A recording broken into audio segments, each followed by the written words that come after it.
اللهم صل على سيدنا محمد يا رب صل وسلم دائما أبدا على حبيبي. سلیمان علیہ السلام نے ہدہد کو رپورٹنگ کے لیے بھیجا تھا.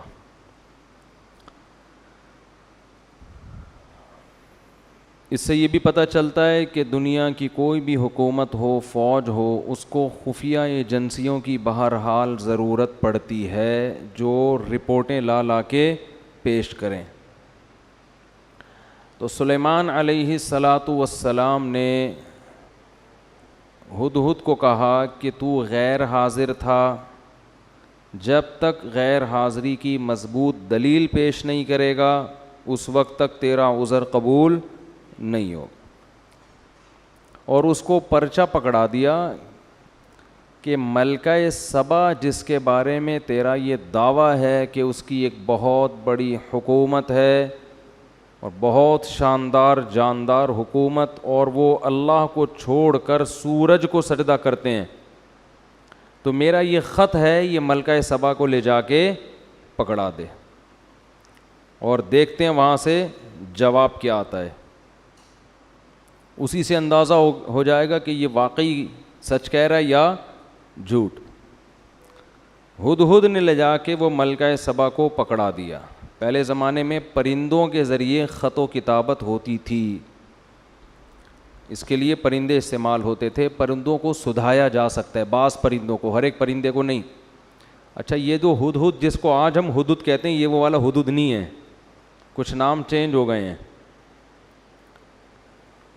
تو حضرت سلیمان علیہ السلام نے خط لکھا، انہو من سلیمان، پہلے نام لکھا، یہ کس کی طرف سے ہے؟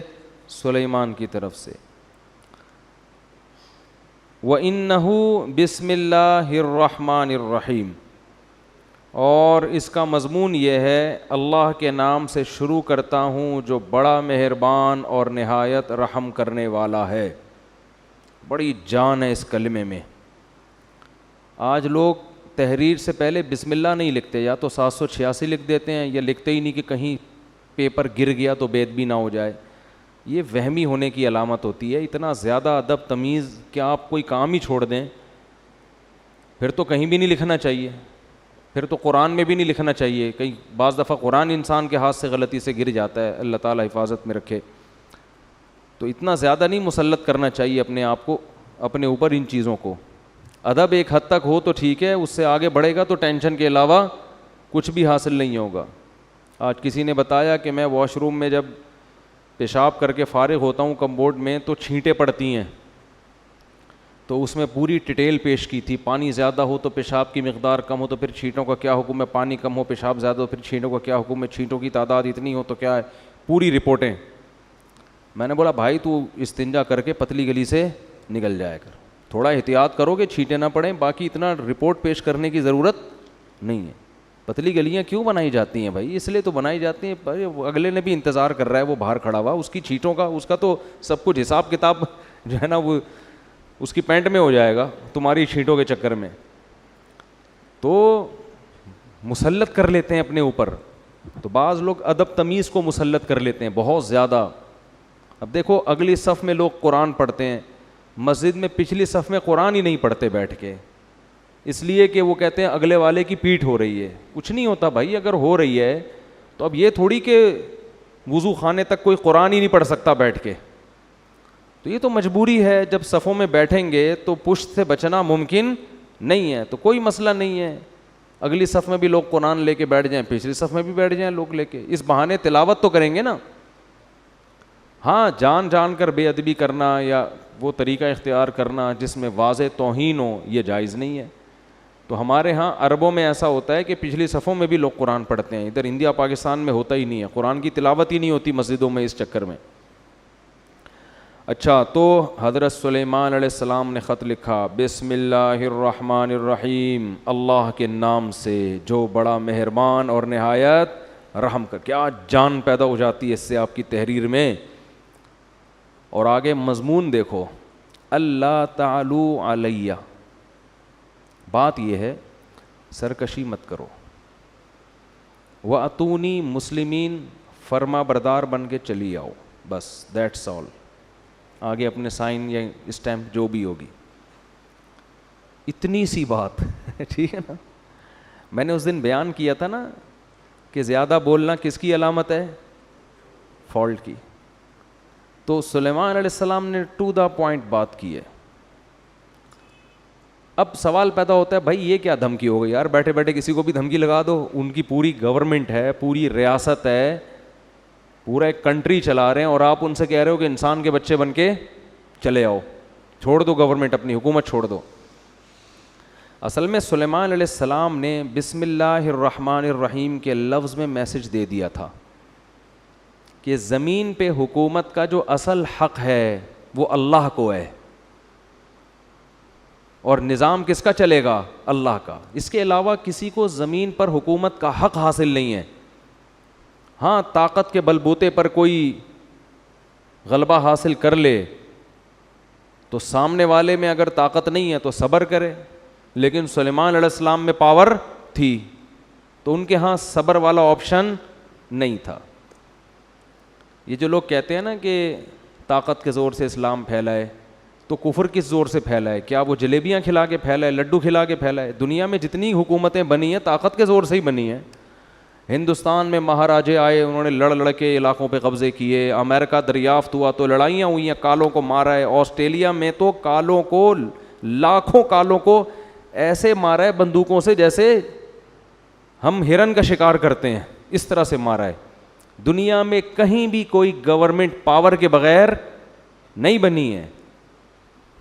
اس کے بعد پھر وہ جمہوری نظام آیا گورنمنٹ بننے کے بعد کہ اب ملک کے حاکم کی سلیکشن کیسے ہوگی. تو اسلام نے کیا حکم دیا، اور اسلام تو طاقت کے زور سے پھیلا ہی نہیں ہے. ایک شخص آپ دنیا میں ایسا نہیں دکھا سکتے جس کو تلوار رکھ کے مسلمان کیا گیا ہو، ایک شخص نہیں دکھا سکتے آپ ایسا. تو سلیمان علیہ السلام نے کے پاس چونکہ پاور تھی نا، جب آپ کے پاس پاور ہوتی ہے تو آپ زیادہ لمبی چوڑی باتیں نہیں کرتے.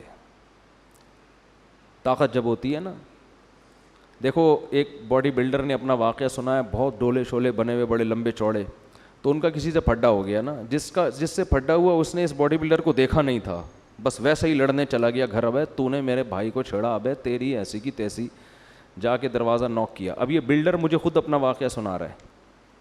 بلڈر کا دروازہ نوک کیا اس نے، تھا باریک سا دبلا پتلا جو نوک کرنے والا ہے. تو بلڈر جب کہتا ہے، مجھے کہتا ہے جب میں گھر سے باہر نکلا نا تو مجھے دیکھ کے نا وہ ایسے غصے میں غضبناک آگ بگولا ہو رہا ہے. مجھے ڈر یہ لگ رہا تھا کہ جتنا اس کو غصہ آ رہا ہے اس کی صحت اتنا غصہ افورڈ نہیں کر سکتی.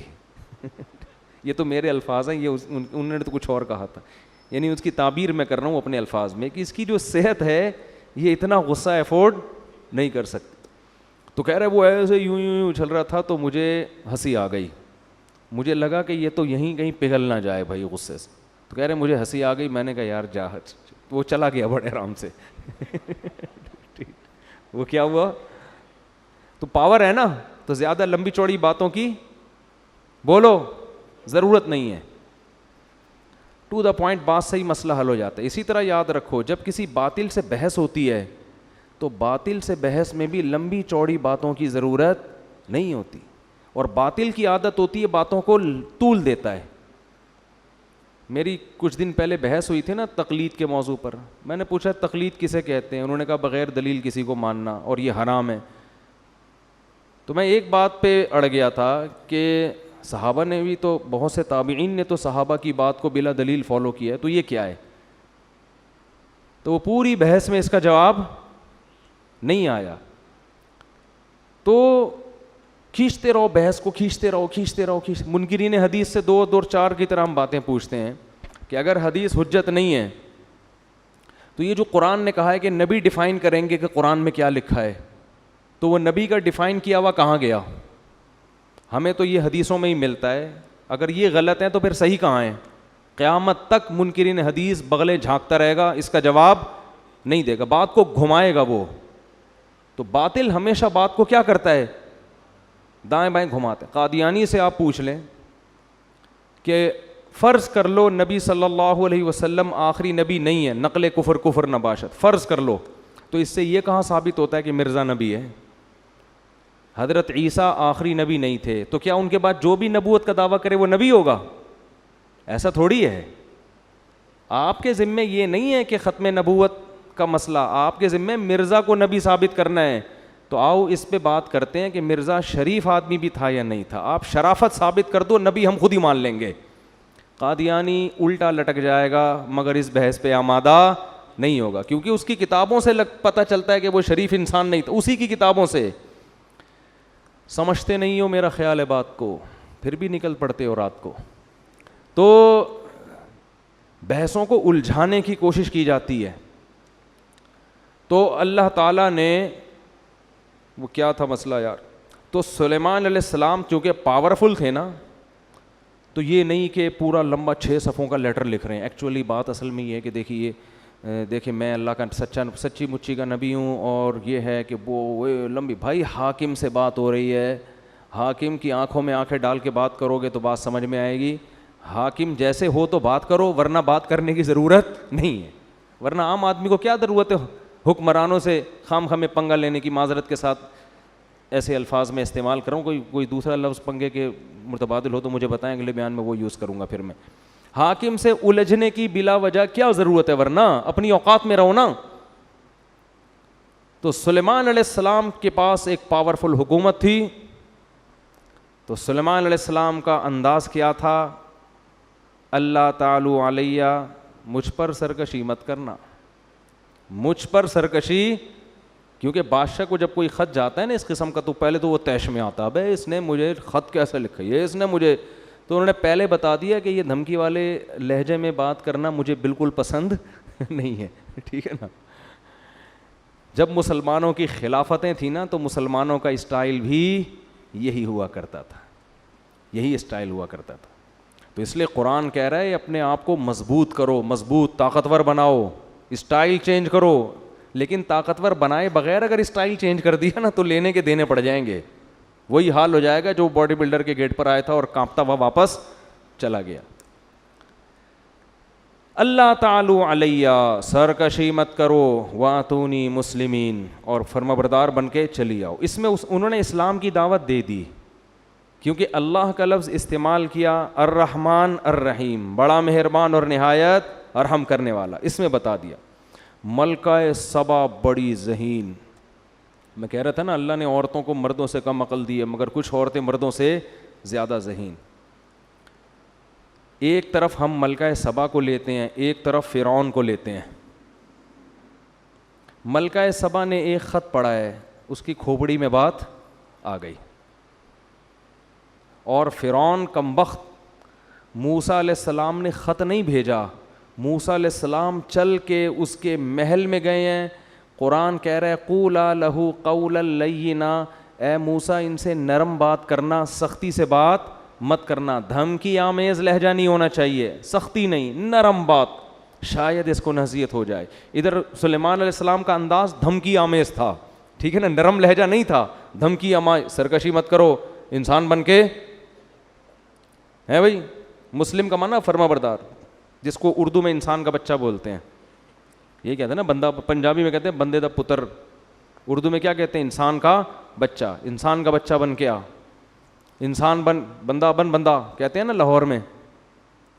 تو موسیٰ علیہ السلام کا جو انداز بھی نرم, اور اکیلے نہیں گئے بلکہ ہارون علیہ السلام بھی آپ کے ساتھ. 2 بندوں کا اثر زیادہ ہوتا ہے. ادھر سلیمان علیہ السلام خود تو گئے نہیں, خط بھی کسی سفیر کے ذریعے نہیں, پرندہ جھولی میں ڈال کے آ گیا, ٹھیک ہے نا, بس بات پہنچائیے, وہ بھی دھمکی آمیز لہجے میں. کتنا فرق ہے دونوں کی مینٹل اپروچ میں. فرعون کو پھر معجزے دکھائے, جادوگروں سے مقابلہ کروایا. موسیٰ کلیم اللہ کو بچپن سے جانتا تھا کہ یہ جھوٹے نہیں ہیں, یہ شریف انسان ہیں. کتنا کچھ کرنے کے بعد بھی ہزاروں معجزے دکھا دیے کمبخت, پھر بھی سمندر میں راستہ بنتے ہوئے دیکھ لیا کہ بنی اسرائیل اس راستے سے گزر رہے ہیں, یہ معجزہ ہے, یہ تو اللہ ان کی مدد کر رہا ہے, اور پھر بھی اس کی آنکھوں پہ پٹی کہ خود بھی اسی راستے میں گھس رہا ہے. اسے یہ نہیں پتا کہ بھائی یہ تیرے سامنے ان کے لیے بنا ہے, تیرے لیے تھوڑی بنائی ہے. کیا اللہ نے ذہانت دی ملکہ سبا کو, تو ملکہ سبا کی ذہانت دیکھیں, نہ تو فوراً تسلیم ہو گئی, کیونکہ بعض دفعہ خط بھیجنے والا نقل کفر نباشت 2 نمبر بھی تو ہو سکتا ہے نا. بھائی بسوں میں لوگ چڑھتے ہیں نا, پہلے تبلیغ کی بات کرتے ہیں, نماز پڑھیں, زکوٰۃ دیں, پھر اپنا چورن کا ڈبی نکال کے بیچنا شروع کر دیتے ہیں. تو پہلے آدمی سمجھتا ہے ان سے زیادہ نیک دنیا میں کوئی نہیں ہے, پھر پتہ چلتا ہے اصل میں تو یہ چورن بیچنے کا ایک طریقہ تھا. تو 2 نمبر لوگ بھی تو ہوتے ہیں نا. تو ملکہ سبا کو یہ خطرہ تھا کہ کہیں ایسا نہ ہو کہ یہ جو بادشاہ جس نے مجھے اللہ کا نام لے کے مجھے دعوت دی ہے, ایسا نہ ہو کہ لیبل اللہ کا لگ رہا ہو, الرحمن الرحیم کا لگ رہا ہو, لیبل دین اور اسلام کا لگ رہا ہے, اور مقصد حکومت کرنا ہو, مقصد لالچ ہو. یہ اور زیادہ ذہین ہونے کی علامت ہے. اگر فوراً رسپانس کرتی اچھا میں آ رہی ہوں, خود اس سے کہتی تم چلو میں پیچھے پیچھے آ رہی ہوں, بس تسلیم, تو یہ بھی بیوقوف ہونے کی علامت. بھائی پہلے تحقیق تو کرو یہ بندہ ٹھیک بھی ہے کہ نہیں ہے. اب ملکہ سبا میں ایک اور ذہانت.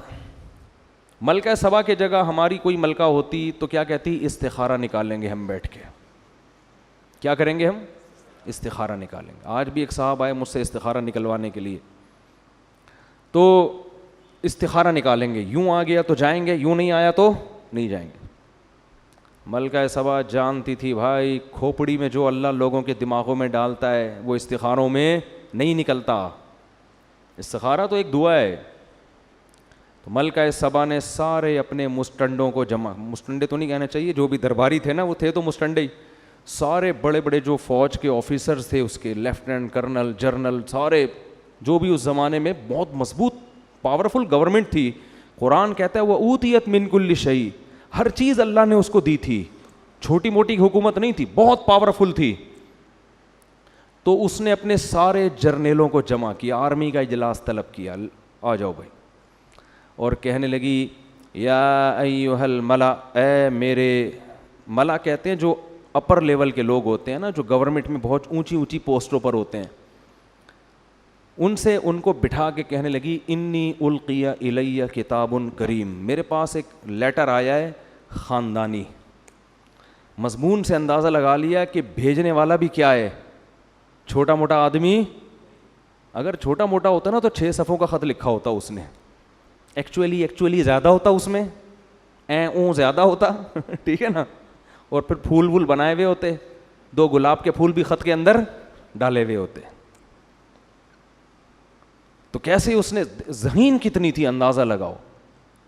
انی القی الی کتاب کریم, کریم کہتے ہیں عزت دار, میرے پاس ایک خط آیا ہے, خط سے لگ رہا ہے کہ یہ معمولی خط نہیں ہے, مختصر, ٹو دا پوائنٹ, اور دھمکی بھی اور دعوت بھی. یہ خط تو اس قابل نہیں ہے کہ اس کو پھاڑ کے پھینک دیا جائے, اس پہ ایک اجلاس ہونا چاہیے, اس پہ ایک اجلاس ہونا چاہیے. اور اس پھر کہنے لگی خط یہ ہے, بڑا, وہ ترجمہ ہوتا ہوگا اس زمانے میں, ٹرانسلیشن کا انتظام ہوتا ہوگا اگر زبان الگ الگ ہے, تو قرآن تو واقعے کو شارٹ کر کے سناتا ہے نا.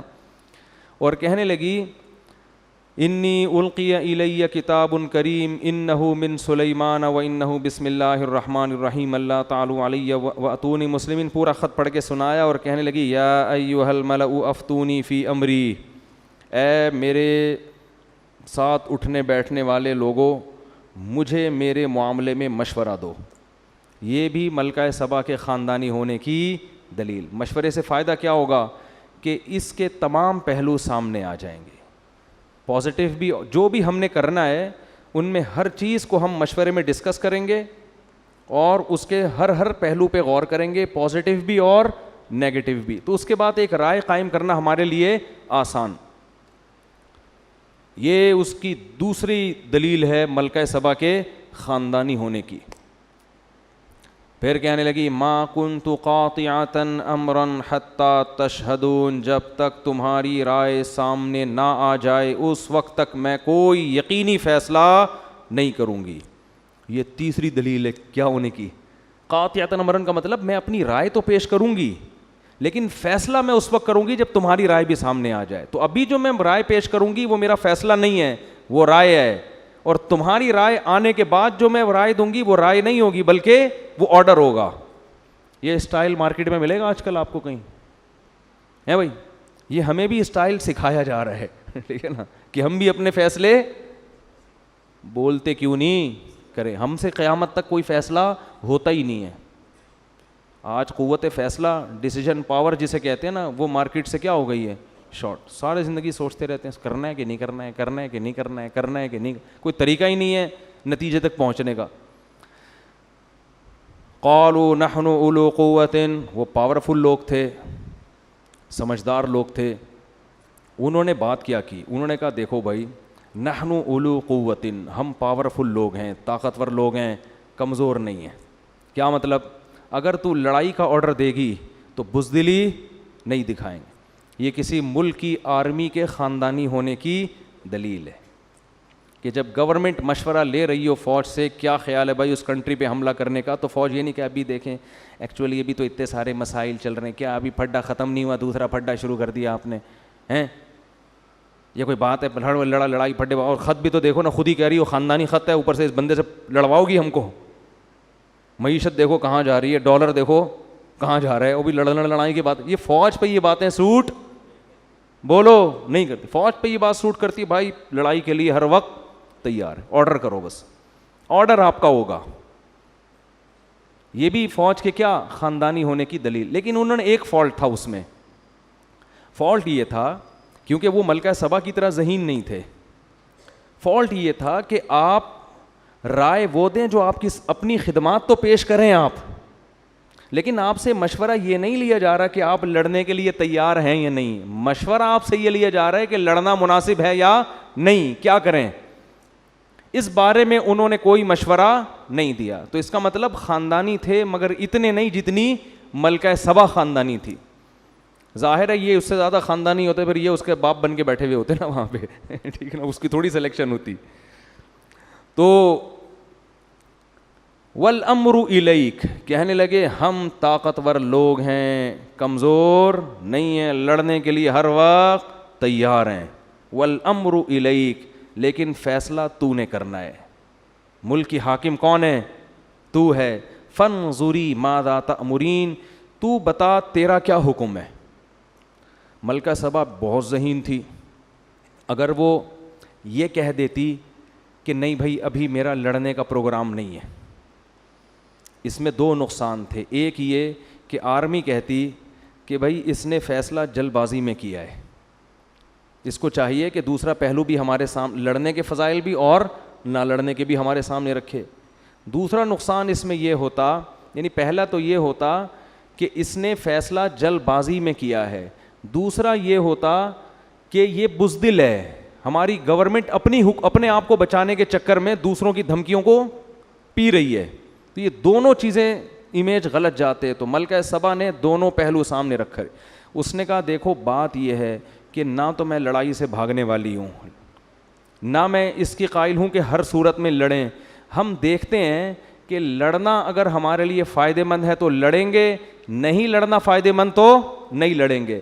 اب لڑنا فائدہ مند کب ہے, نہیں لڑنا فائدہ مند کب ہے؟ اگر طاقت کا مقابلہ طاقت سے ہو رہا ہے تو لڑیں گے. لیکن اگر یہ ویژنری آدمی ہے, اس کی دعوت صحیح ہے, یہ پیسے کے لیے حکومت کے لیے نہیں لڑ رہا, یہ خدا کے دین کو غالب کرنے کے لیے ایک اس کا نظریہ ہے, ایک تھیوری ہے, ایک نظریہ ہے, اس کے لیے لڑ رہا ہے, تو پھر ہم اس سے مقابلہ نہیں کر سکتے. کیونکہ اگر ہم نے اس سے مقابلہ کیا, فتح ہو گئی تو بلے بلے, شکست ہو گئی تو پھر یہ ایسی واٹ لگا کے رکھے گا نا ہماری, اور ایسا ستیہ ناس کرے گا کہ سوچ لو کہ عزت دار لوگ ذلیل ہو جائیں گے. تو یہ دوسرا آپشن بھی سوچ لو, کیسی خاندانی در خاندانی ہے کہ نہیں ہے. تو کیا کہنے لگی, ان الملوک اذا دخلوا قریۃ افسدوها, دیکھو تم نے تو بات کر دی ہم لڑنے کے لیے تیار ہیں, لیکن بادشاہ لوگ جب لڑتے ہیں تو شکست میں کے ساتھ فتح کا خطرہ بھی ہوتا ہے, اور اگر ان کو فتح ہو گئی افسدوها, ملک کا بیڑا غرق کر دیں گے.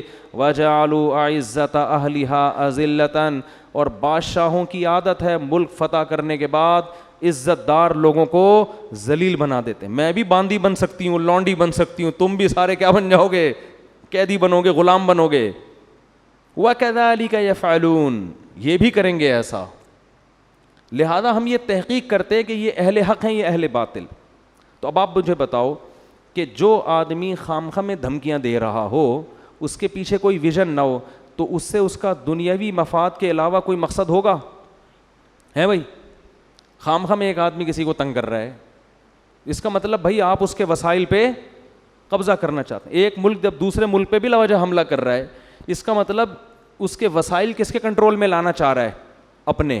اسلام کی لڑائی اس مقصد کے لیے نہیں ہوتی. تو اس نے یہ کہا انی مرسلۃ الیہم بہدیۃ فناظرۃ بما یرجع المرسلون, میں اس کے پاس ہدیے, تحفے, تحائف بھیجتی ہوں بڑے خاندانی اور قیمتی قسم کے. گورنمنٹ کے پاس جو گفٹ ہوں گے وہ چھوٹے موٹے نہیں ہوں گے. اگر یہ شخص دنیا پرست ہے, اس کے دل میں حکومت کی لالچ ہے, یہ نذرانے دیکھ کرنا یہ اپنے ویژن اور نظریے سے پیچھے ہٹ جائے گا, اس کی دعوت میں لچک پیدا ہو جائے گی. پھر اگر دھمکی دی تو ہم لڑیں گے اس سے, اور اگر دھمکی نہیں بھی دی تو بھی لڑیں گے, کیونکہ یہ اس کی علامت ہے کہ یہ خام میں حکومت کا نشہ ہے. تو ملکہ سبا نے نا اس زمانے کے اربوں کھربوں کے حساب سے ہیرے جواہرات, جو بھی قیمتی بہت خاندانی قسم کے تحفے تھے, قاصدین کو دیے اور بولے جاؤ سلیمان کو دے کر آ جاؤ. حضرت سلیمان کے پاس جب وہ تحفے آئے ہیں, فلما جاء سلیمان, جب وہ تحفے سلیمان علیہ السلام کے پاس آئے, قال اتمدوننی بمال, انہوں نے فرمایا کہ چند ٹکے کے لوگ, تم لوگ میری پیسوں سے مدد کرنا چاہ رہے ہو, ہیں بھائی میری دعوت کا تم نے یہ مطلب لیا ہے, چند ٹکے تو میں اپنی طرف سے لگا رہا ہوں, یعنی اتمدوننی بمال, تم پیسوں سے میری مدد کر رہے ہو, تم یہ سمجھ رہے ہو کہ اتنے ڈالر ہم تمہارے لیے مدد کے لیے بھیجیں گے تو تم چپ ہو جاؤ گے. اتمدوننی بمال, پیسوں کے ذریعے میرا منہ مجھے چپ کرانا چاہ رہے ہو. فما آتانی اللہ خیر مما آتاکم, اللہ نے مجھے جو وسائل دیے ہیں نا وہ تم سے کروڑہ گنا زیادہ دیے ہیں. ارجع الیہم, پتلی گلی سے نکل, پتلی گلی سے واپس. قاصد کو کہہ رہے ہیں پلٹ جا واپس, اور ملکہ سبا کو جا کے بول کہ اب دوسرا خط نہیں آئے گا, ہدہد کے اور بہت سارے کام ہیں ہمارے پاس. ہدہد اس کام کے لیے فارغ نہیں بیٹھا ہوا کہ خط و کتابت ہی کرتا رہے. فَلَنَأْتِيَنَّهُمْ بِجُنُودٍ لَّا قِبَلَ لَهُمْ بِهَا, اب اس کو بول اب خط نہیں آئے گا, اب فوج آئے گی. جیسے خادم حسین رضوی نے کہا تھا نا, غوری آیا. ٹھیک, وہ تو کچھ زیادہ ہی ہو گئی تھی, لیکن قرضہ معاف کروانے کا ایک بہترین طریقہ تھا, بٹن دباؤ غوری آیا. خیر, فَلَنَأْتِيَنَّهُمْ بِجُنُودٍ لَّا قِبَلَ لَهُمْ بِهَا. مجھے لڈن جعفری کے مرنے کا جتنا افسوس ہوا ہے نا, کیونکہ رمضان میں بڑے زبردست چیزیں آتی رہتی تھیں, مختلف چیزیں آتی رہتی تھیں, آدمی فریش ہوتا رہتا تھا ان کو دیکھ کر. انہوں نے کہا تھا کہ جو لوگ میرے خلاف میم بنا رہے ہیں, کوئی بات نہیں, میرے ڈائلاگ دنیا میں چل رہے ہیں, تو میں سمجھا تعریفیں کر رہے ہیں میم بنانے والوں کی نا, خوش ہیں. آخر میں کہتے ہیں اصل میں ان کا اوپر کا اسکرو ڈھیلا ہے. تو حضرت سلیمان نے فرمایا فَلَنَأْتِيَنَّهُمْ بِجُنُودٍ لَّا قِبَلَ لَهُمْ بِهَا, ملکہ سبا سے جا کے بولو, انہی کے قاصد کو کہہ رہے ہیں, ہدہد نہیں بھیج رہے, قاصد کو کہہ رہے ہیں کہ اب خط نہیں آئے گا, میں ایک ایسی فوج لے کر حملہ کروں گا کہ تم اس کے مقابلے میں ٹھہر نہیں سکتے. بھائی اس میں تو جنات بھی ہوں گے, اس میں تو انسان بھی ہوں گے.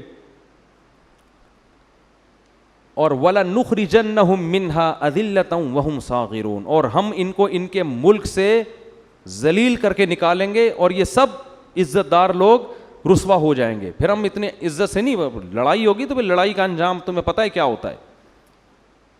تو جب وہ دھمکی پہنچی ہے نا, ملکہ سبا نے دوبارہ مشورہ کیا, انہوں نے بولا بھائی یہ بندہ لالچی نہیں ہے, چلو مذاکرات کے لیے چلتے ہیں سلیمان کے پاس. بات کیا ہے بھائی, یہ نہیں کہ جنگ کے لیے چلتے ہیں, بلایا جا کے بات چیت کرتے ہیں, کیا مسئلہ ہے بھائی, ٹھیک ہے نا. تو قرآن کہہ رہا ہے کہ حضرت سلیمان کو اطلاع مل گئی کہ ملکہ سبا وہاں سے چل پڑی ہے. حضرت سلیمان علیہ السلام چاہتے تھے کہ ملکہ سبا کو ہم نے دعوت دینی ہے, لڑائی کے بغیر ہی کام بن جائے تو زیادہ اچھا ہے نا. اسلام حدیث میں آتا ہے کہ لا تتمنوا لقاء العدو دشمن سے لڑائی کی تمنا کبھی بھی مت کرو. جنگ اسلام میں کوئی پسندیدہ کام نہیں ہے. کوشش کرو کام جنگ کے بغیر ہو جائے. فرمایا فَإِذَا لَقِيتُمْ فَاصْبِرُوا, ہاں اگر جنگ مسلط ہو جائے تو پھر صبر کرو. وَاعْلَمُوا أَنَّ الْجَنَّةَ تَحْتَ ظِلَالِ السُّيُوفِ, اور یقین کر لو جنت تلواروں کی چھاؤں میں رکھی ہے اللہ نے. کیسی زبردست حدیث ہے. تو حضرت سلیمان بھی چاہتے تھے کہ خامخواہ میں جنگ نہ ہو. اگر بھئی آرام سے یہ مسلمان ہو جاتی ہے تو کیا ضرورت ہے ہمیں جنگ کرنے کی, اور یہ مسلمان ہوگی تو پوری قوم نیچے مسلمان ہو جائے گی. تو سلیمان علیہ السلام نے ارادہ کیا اس کو اپنے کچھ معجزے پہلے سے دکھائیں تاکہ وہ دیکھ کے یقین کر لے کہ یہ انسان کے بس میں نہیں ہے, ان کے ساتھ کون ہے, اللہ ہے, اور یہ اللہ کے سچے نبی ہیں. اس کے لیے سلیمان علیہ السلام نے ترکیب یہ سوچی کہ ہم ایسا کرتے ہیں کہ ملکہ سبا کا اتنا بڑا عالی شان تخت, ہیرے جواہرات اس میں جڑے ہوئے اور ٹنوں من اس کا وزن, وہ کسی جن کو ٹھیکہ دو پہلے ہی اٹھا کے لے آئے وہ. تو جب وہ یہاں آ کے دیکھے گی تو حیران ہو جائے گی نا. تو یہ کام تو انسان کے بس میں ہے نہیں. اس زمانے میں جہاز تھوڑی تھے, جو ہوائی جہاز ہیں یہ تھوڑی تھے اس زمانے میں, اور شپ کے ذریعے آنے میں تو کئی مہینے لگ جاتے تھے. تو اس لیے سلیمان علیہ السلام نے اپنے دربار میں کہا یا ایھا الملأ ایکم یاتینی بعرشھا قبل ان یاتونی مسلمین. ہاں بھائی تم میں کوئی ایسا بندہ ہے, کوئی ایسی مخلوق بیٹھی ہوئی ہے جو ملکہ سبا کے یہاں پہنچنے سے پہلے, اس کو بھی کئی مہینے لگیں گے یا 1 مہینہ یا 2 مہینہ لگے گا, تو اس کے یہاں پہنچنے سے پہلے کون اس کا تخت اٹھا کے لے آئے گا. قرآن کہتا ہے یہ ظاہر ہے انسان کے بچے کا کام نہیں ہے. قال عفریت من الجن انا آتیک بہ قبل ان تقوم من مقامک. ایک جن کھڑا ہوا. عامل لوگ بڑے خوش ہوں گے, دیکھو جنات کے پاس ایسے اختیارات ہیں, وہ یہ بھی کر سکتے ہیں. جن کے پاس ایسے اختیارات ہوتے ہیں, لیکن جن آپ کے اختیار میں ہوں ایسی کوئی رپورٹ ہمارے پاس نہیں ہے. جن تو بہت کچھ کر سکتا ہے مگر وہ آپ کے مشورے پہ کرے گا ایسا نہیں ہے. اگر کر رہا ہوتا نا تو آپ کی خستہ حالت. میں کہتا ہوں ان عاملوں سے جو کہتے ہیں کہ ہم سنگ دل محبوب کو قدموں میں لا سکتے ہیں, اس کو بولو پٹھان ہوٹل سے تو 2 پراٹھے لا کے دکھا دے جن کے ذریعے. سنگ دل محبوب کہاں سے لائے گا قدموں میں؟ تو جن تو طاقتور ہوتا ہے مگر وہ انسانوں کے کنٹرول میں نہیں ہوتا.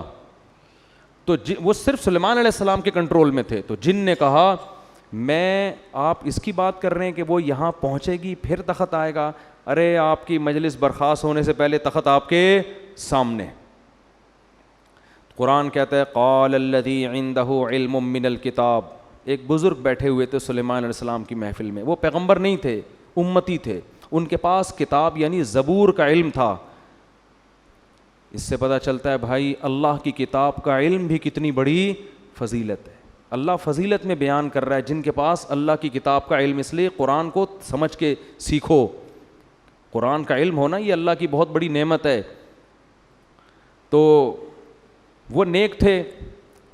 تو انہوں نے کہا سلیمان علیہ السلام سے انا آتیک بہ قبل ان یرتد الیک طرفک.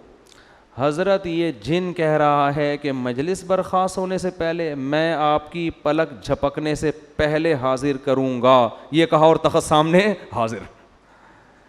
نہیں آ رہی بات سمجھ. یہ واقعہ اگر صرف فضائل اعمال میں لکھا ہوتا تو فضائل اعمال کے پہ جو کفر اور شرک کے فتوے لگے ہوئے ہیں ان فتووں میں ایک اور اضافہ ہو جاتا کہ دیکھو انسان کے بس میں تو یہ ہے نہیں, یہ تو شرک پھیلا رہے ہیں. تو یہ واقعہ قرآن میں لکھا ہے. اس سے پتہ چلتا ہے کہ اللہ تعالیٰ بعض مرتبہ کسی بزرگ کے ہاتھ پہ کوئی ایسا محیر العقول کام کر دیتے ہیں جو اسباب کی دنیا میں ممکن نہیں ہوتا. اس کو کرامت کہتے ہیں. یہی کام اگر نبی سے ہو تو اس کو معجزہ کہتے ہیں, بزرگوں سے ہو تو اس کو کیا کہا جاتا ہے؟ کرامت. اور یہ کچھ بھی ہو سکتا ہے. اس میں ہمارا عقیدہ یہ ہے کہ یہ ہاتھ بزرگ کا استعمال ہوتا ہے, کام بزرگ نہیں کر رہے ہوتے. اللہ نے بزرگوں کو ایسے اختیارات نہیں دیے, نہ پیغمبروں کو دیے نہ بزرگوں کو دیے ہیں.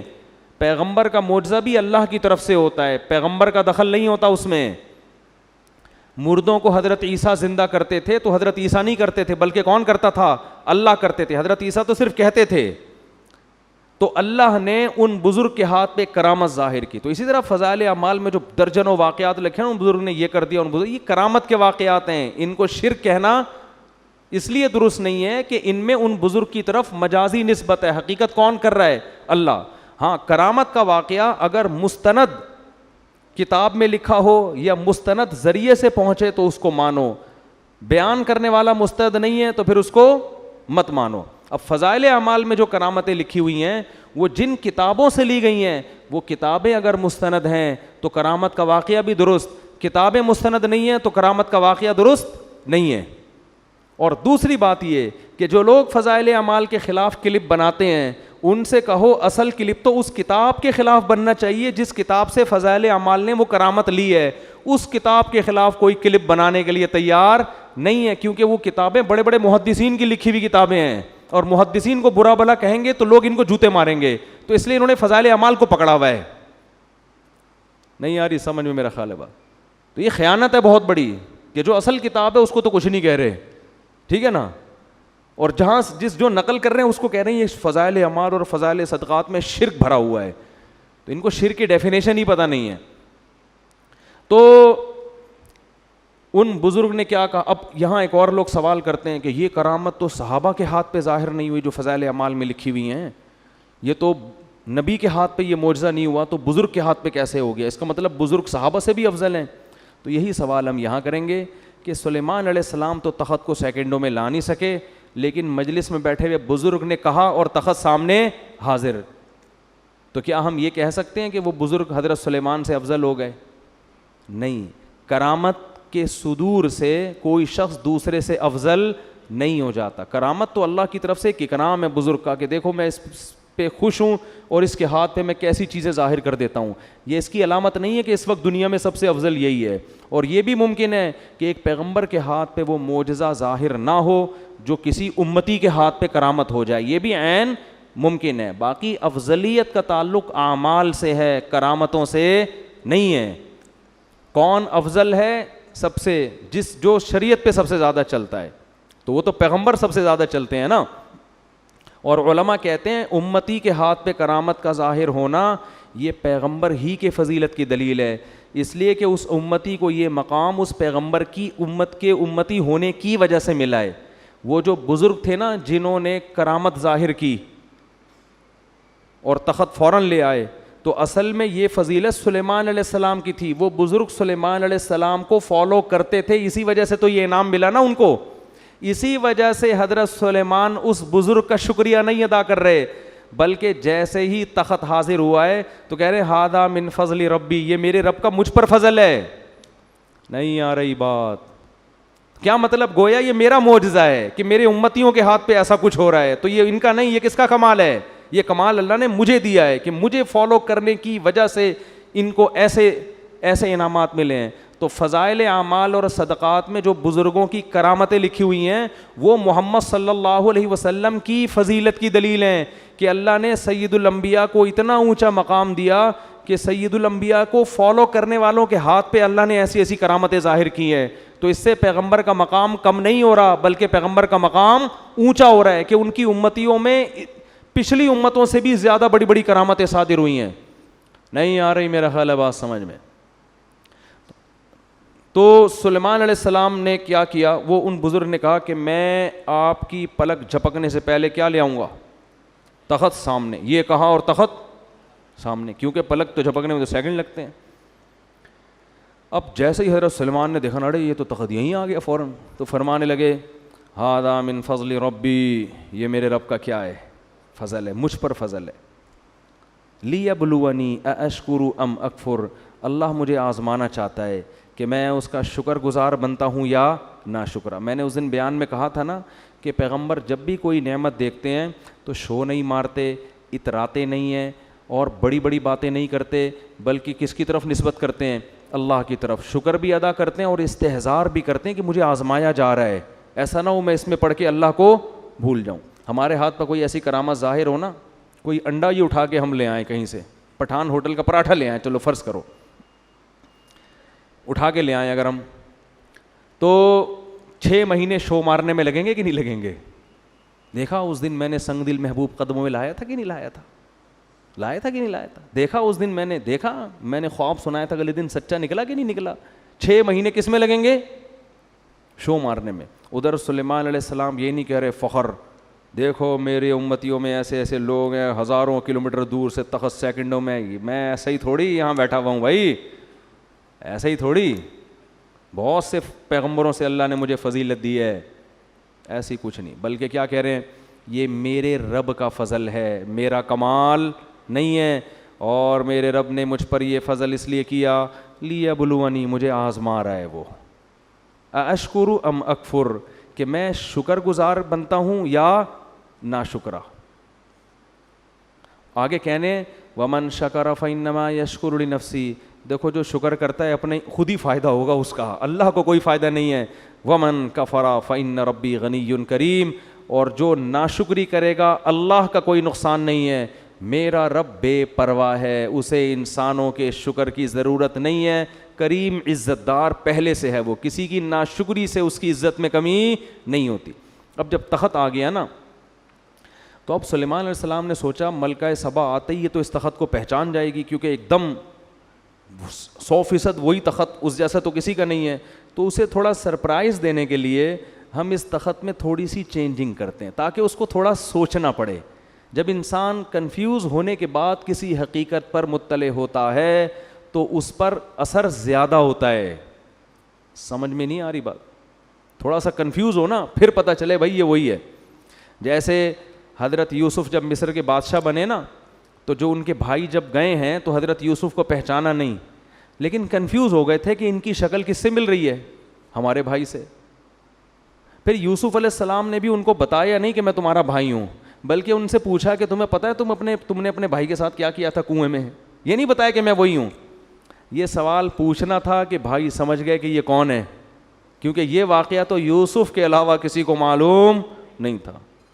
تو یہ بھی تھوڑا سا نا تردد میں ڈال کے کسی کو حقیقت بتانا، اس میں زیادہ لطف ہوتا ہے، اس میں زیادہ مزہ ہوتا ہے، اور اس میں جو آپ اس کو سکھانا چاہتے ہیں وہ زیادہ اچھی طرح سے سیکھتا ہے۔ تو سلیمان علیہ السلام نے کہا نکروا لہا عرشہا، ذرا اس کا جو تخت ہے اس کی سیٹنگ تھوڑی سی کیا کر دو، چینج کر دو، یہ والا نٹ بولٹ تھوڑا وہاں لگا دو، یہ والا وہاں لگا دو، اس طرح کر دو۔ جب ملکہ سبا وہ مہینوں کا سفر کر کے پہنچی ہے تو سلیمان علیہ السلام نے ملکہ سبا سے کہا اچھا ہمارے ہاں کوئی متعصب قسم کے صوفی ہوتے تو کہتے حضرت آپ لیڈیز سے بات نہ کریں۔ یہ بھی ایک طبقہ ہے ہمارے ہاں جو تقوی میں اتنا آگے نکل جاتا ہے۔ ایک طرف تو ایسا لبرل طبقہ ہے جنہوں نے پردہ ہی ختم کر دیا کہ مرد اور لڑکیاں ساتھ بیٹھ کے گپے ماریں۔ میں جب بھی ٹیلی ویژن کے کسی پروگرام میں جاتا ہوں پہلے یہ ان کو آرڈر دیتا ہوں میرے ساتھ کسی لڑکی کو بٹھانے کی اجازت نہیں ہے، اس کی میں نے بہت سختی کی ہوئی ہے۔ یہ علماء کے وقار کے خلاف ہے کہ جوان لڑکیاں بن ٹھن کے آئی ہوئی ہیں مفتی صاحب سے انٹرویو لے رہی ہیں، تو آپ پردے کی تبلیغ کیسے کرو گے دنیا کے سامنے؟ ہاں اس پہ جو ہے نا کال پہ کوئی انٹرویو ریکارڈ کرا کے، میرے کچھ انٹرویو ایسے ہیں جس میں یہ دکھایا کہ کوئی لڑکی مجھ سے انٹرویو لے رہی ہے، وہ سامنے نہیں بیٹھی ہیں، وہ انہوں نے مجھ سے ویڈیو انٹرویو ریکارڈ کروا کے پھر چلایا اس اسٹائل میں کہ جیسے ایسا لگ رہا ہے کہ وہ سامنے میرے بیٹھی ہوئی ہیں، تو وہ ایڈیٹنگ ہوئی ہے۔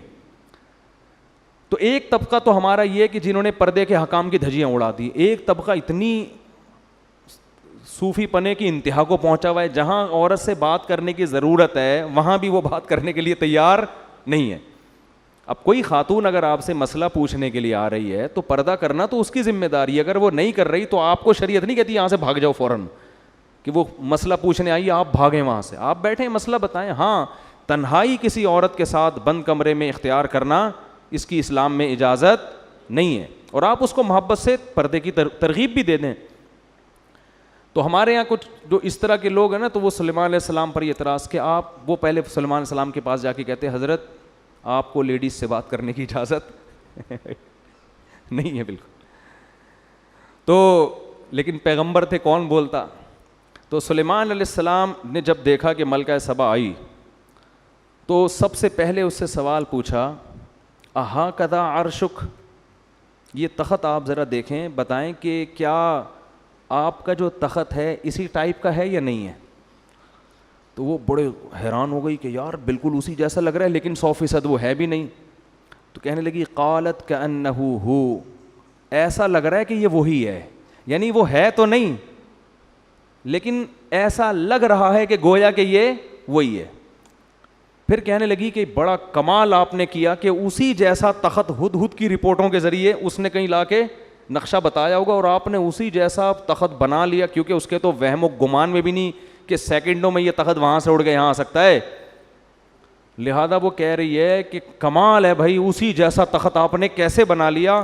وَأُوتِينَا الْعِلْمَ مِنْ قَبْلِهَا وَكُنَّا مُسْلِمِينَ, ہمیں پتہ تھا کہ آپ کو اللہ نے جو ٹیکنالوجی دی ہے اور وسائل دیے ہیں اس کا ہمیں اندازہ تھا, لیکن ایسا اندازہ کہ ایسا خاندانی تخت بنا لو گے یہ کھوپڑی میں نہیں آتا, اور ہم پہلے سے مان چکے ہیں آپ کی صلاحیتوں کو, مسلمین مان چکے ہیں.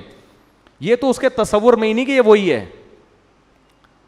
قیل لها ادخل الصرح, حضرت سلیمان علیہ السلام نے فرمایا کہ اب اس محل میں آپ داخل ہو جاؤ. تو محل کا فرش حضرت سلیمان نے ایسا خاندانی بنایا تھا نا, ایسی ٹیکنالوجی استعمال ہوئی تھی کہ وہ فرش دیکھنے میں پانی لگتا تھا کہ پانی ہے جو جس میں لہریں بن رہی ہیں, اتنا شیشے کا چمکدار. تو وہ جو ہے نا اس نے کیا کیا, فلما رأتہ حسبتہ لجۃ.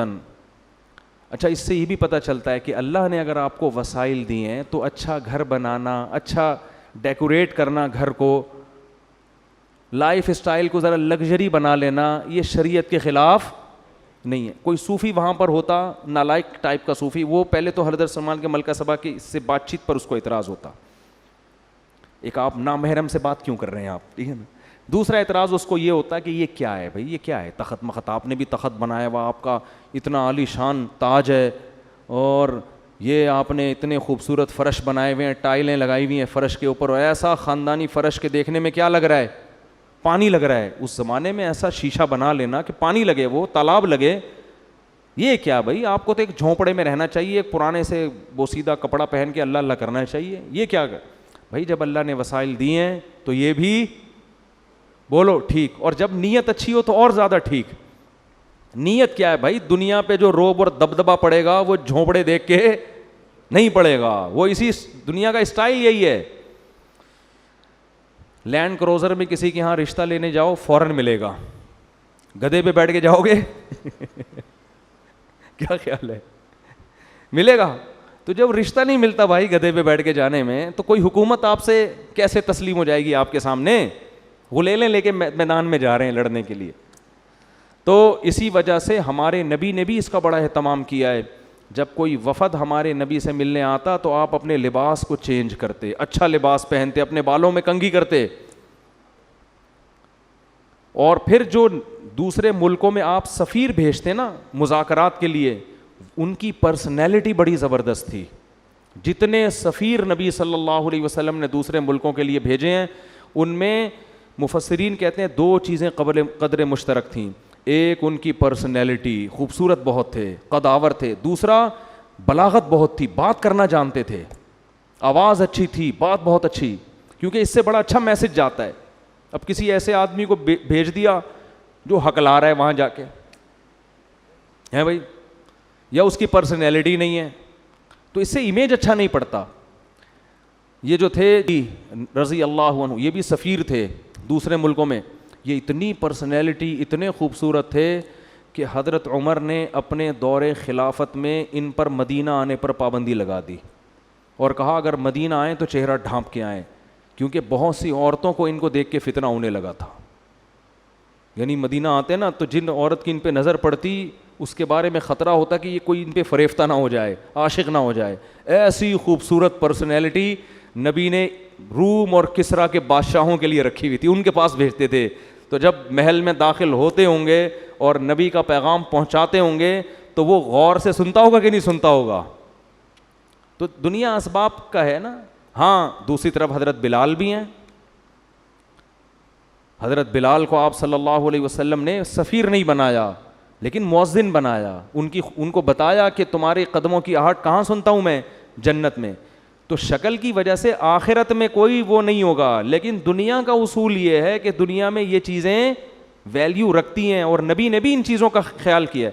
دیکھو ہمارے یہاں آرمی میں اصول کیا ہے کہ ISSB کلیئر کرنے میں بندے کی پرسنالٹی بھی دیکھی جاتی ہے. یہ انگریز کا بنایا ہوا قانون ہے جو بڑا ٹھیک قانون ہے کہ بھائی جو آفیسر ہوگا نا اس کا کم از کم اتنا قد ہونا چاہیے.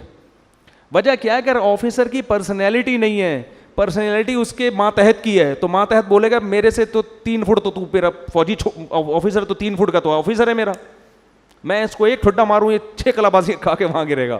وہ اطاعت نہیں کرے گا. اطاعت انسان ہمیشہ کس کی کرتا ہے؟ جو آپ سے برتر ہو.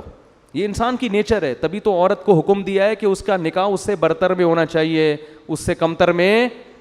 یہ اسلام کا حکم ہے کہ عورت کا نکاح اس کے پیرلل یا اس سے افضل میں ہو، اس سے کمتر میں نہ ہو. کیونکہ شوہر سر کا تاج ہے، وہ عورت اس کو اس کی اطاعت کرے گی. اگر عورت یہ کہے گی کہ یہ تو مجھ سے بھی کمتر ہے، تو وہ اس کو اپنا سر کا تاج نہیں بنائے.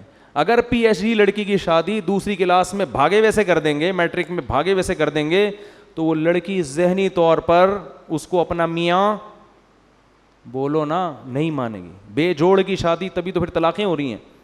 یا تو وہ پھر کوئی اس میں کوئی ایسی خوبی ہو جو اس کے عیب کو چھپا دے. میٹرک فیل ہے، بھاگا ہوا ہے، لیکن کوئی دوسری خاصیت اس کے اندر بہت زیادہ ہے، تو کوئی نہ کوئی ایسا خوبی ہو جو اس کے عیب کو کی تلافی کرے. اگر عیب ہی ہیں پھر وہ جوڑ کی شادی نہیں ہے.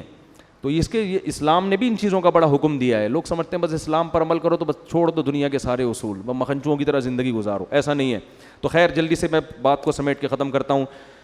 کیا بات چل رہی تھی، پتہ نہیں کہاں سے کہاں پہنچ گئے ہم. تو وہ سفیروں کا نا، ہاں، تو وہ ملکہ سبا کو حضرت سلیمان نے کہا یہ تخت، یہ جو ہے نا یہ فرش، اس پہ آؤ، محل میں داخل ہو. تو ملکہ سبا نے کہا یار یہ تو پانی ہے، تالاب ہے یہاں، اس میں کیسے چلوں گی. تو کشفت عن ساقیہا، اپنی جو بھی شلوار تھی، جو بھی ازار تھا، جو بھی ساڑی تھی، کچھ بھی ہوگا، ساڑیاں تو نہیں پہنی ہوں گی، ظاہر ہے ملکہ ہے، شاہانہ لباس ہی ہوگا نا. تو جو بھی لباس تھا اس نے اپنے پائنچے اوپر کر لیے تاکہ میرے پاؤں کپڑے گیلے نہ ہو. حضرت سلیمان قیل لها ادخل الصرح فلما رأته حسبته لجة وكشفت عن ساقيها قال انه صرح ممرد من قوارير. تو حضرت سلیمان نے کہا یہ پانی نہیں ہے، یہ تالاب نہیں ہے، یہ شیشے کا بنا ہوا فرش، ڈیزائن ایسے کیا گیا ہے دیکھنے والا اس کو تالاب سمجھتا ہے. اب یہاں ملکہ سبا نے کہا بھائی یہ خدا کا پیغمبر ہے، ابھی اس نے مجھے تخت دکھا دیا وہاں سے یہاں، اور یہ ایسا فرش تو دنیا میں کسی کا باپ بھی نہیں بنا سکتا. اس نے یہ نہیں کہا مجھے پتا ہے، یہ دل میں سوچا ہوگا. لوگ پھر کہہ رہے ہوتے ہیں یہ باپ کا لفظ کہاں ہے قرآن میں، دکھاؤ بھائی. تو ہمارا بھی تو کچھ اسٹائل ہے نا بات سمجھانے کا، ہم آج کے زمانے کے لحاظ سے سمجھائیں گے نا. تو ملکہ سبا نے کہا بھائی یہ تو ممکن واقعی اللہ کے سچے پیغمبر ہیں، ان کے پاس وسائل کی کمی نہیں ہے. تو فوراً کہنے لگی قال ربی انی ظلمت نفسی. اب دیکھو حضرت سلیمان سے خطاب نہیں کر رہی، اب کس سے خطاب کر رہی ہے؟ اللہ سے. یہ بھی اس کے خاندانی ہونے کی دلیل، کیونکہ ان کو یقین آ گیا کہ یہ سب کچھ یہ نہیں کر رہے، اللہ کر رہا ہے مجھے سمجھانے کے لیے کہ تو غلط دین پہ چل رہی تھی. توبہ کی اور کہنے لگی ربی انی ظلمت نفسی، اے اللہ آج تک میں نے سورج کو سجدہ کر کے اپنی جان پہ ظلم کیا ہے. وَأَسْلَمْتُ مَعَ سُلَيْمَانَ لِلَّهِ رَبِّ الْعَالَمِينَ. یہ ایسا خاندانی جملہ ہے، اس سے آپ کو پتہ چلے گا بھائی ایکسٹرا آرڈینری ذہین تھی. اب یہ نہیں کہہ رہی کہ اللہ میں تجھ پر ایمان لے آئی، یہ بھی نہیں کہہ رہی کہ اللہ میں نے سلیمان کو نبی مان لیا. اگر یہ کہتی کہ میں نے سلیمان کے ہاتھ پہ بیعت کر لی، سلیمان کو مان لیا، تو سوال پیدا ہوتا ہے یہ سارے کام کا حکم کون دے رہا ہے؟ سلیمان تو ایک ذریعہ ہیں. اصل تو آپ کو توحید کی دعوت دی جا رہی ہے، اللہ کی بندی بنو. تو اسلام اللہ کے لیے لانا ہے، سلیمان کے لیے نہیں لانا. لیکن اگر سلیمان علیہ السلام کا ذکر بالکل ہی شارٹ ہو جاتا تو یہ ناشکری بھی ہے کہ جو ذریعہ بن رہا ہے ہدایت کا، اس کو اس موقع پر اپنے کلام سے بالکل کیا کر دیا؟ خارج. تو دونوں چیزوں کی رعایت کر کے اس نے اپنے خاندانی ہونے کا ثبوت دیا اور کہنے لگی ربی انی ظلمت نفسی، اے اللہ میں نے اپنی جان پہ ظلم کیا. وَأَسْلَمْتُ مَعَ سُلَيْمَانَ لِلَّهِ رَبِّ الْعَالَمِينَ. اے اللہ میں بھی سلیمان کی طرح سلیمان کے ساتھ اس رب پر ایمان لے آئی جو تمام جہانوں کا پالنے والا ہے. میں بھی اس صف میں سلیمان کے ساتھ شریک ہو گئی ہوں، کھڑی ہو گئی. یہ تو پہلے سے تھے، میں بھی ان کی فہرست میں شامل ہو گئی. تو اللہ نے جہاں بھی پیغمبروں کے واقعات ذکر کیے نا، اکثر نالائق قومیں، اکثر کیا 99.9%. قوم عاد کو دیکھیں، قوم ہود کو دیکھیں، قوم قوم عاد کو دیکھیں، قوم سمود کو دیکھیں، قوم لوط کو دیکھیں، قوم ابراہیم کو دیکھیں، قوم فرعون کو دیکھیں، اصحاب مدین کو دیکھیں، سب تباہ ہوئے ہیں۔ کچھ قومیں ایسی ہیں جو گنی جا سکتی ہیں جنہوں نے عقل اور شعور کا مظاہرہ کیا، جذباتی پن سے ہٹ کر پیغمبر کی دعوت پہ شعور کے ساتھ غور کرنا شروع کیا۔ اللہ نے ان کو ہدایت بھی دی، اللہ نے ان کو عزت بھی دی، اور قیامت تک کے لیے اللہ نے ان کا تذکرہ قرآن میں لکھ دیا۔ ملکہ سبا کتنی خوش ہوتی ہوگی، اس کے تو تصور میں بھی نہیں ہوگا کہ کل ایک قرآن نازل ہوگا، اللہ کی آخری کتاب، جس میں اللہ میرا تذکرہ کریں گے اتنے اہتمام کے ساتھ۔ اور حضرت مولانا حضرت مفتی طارق مسعود صاحب دامت برکاتہم، آپ کے حساب سے، میرے حساب سے نہیں، میں تو ایسے ہی آدمی ہوں، آپ لوگ یہ القاب لگاتے ہیں نا، میں یہ کرتا ہوں تکبر سے بچنے کے لیے، جب لوگ کہتے ہیں مفتی طارق مسعود مد ظلہ العالیہ، تو میں آگے لگاتا ہوں جو ملا کھا لیا۔ مفتی طارق مسعود صاحب کے بیانات سننے کے لیے youtube.com/مفتی طارق مسعود کو سبسکرائب کریں، اور اگر آپ لائیو ویڈیو کو کبھی بھی مس نہیں کرنا چاہتے ہیں تو سبسکرائب کرنے کے بعد بیل آئیکن پہ کلک کرنا مت بھولیں۔ جزاک اللہ۔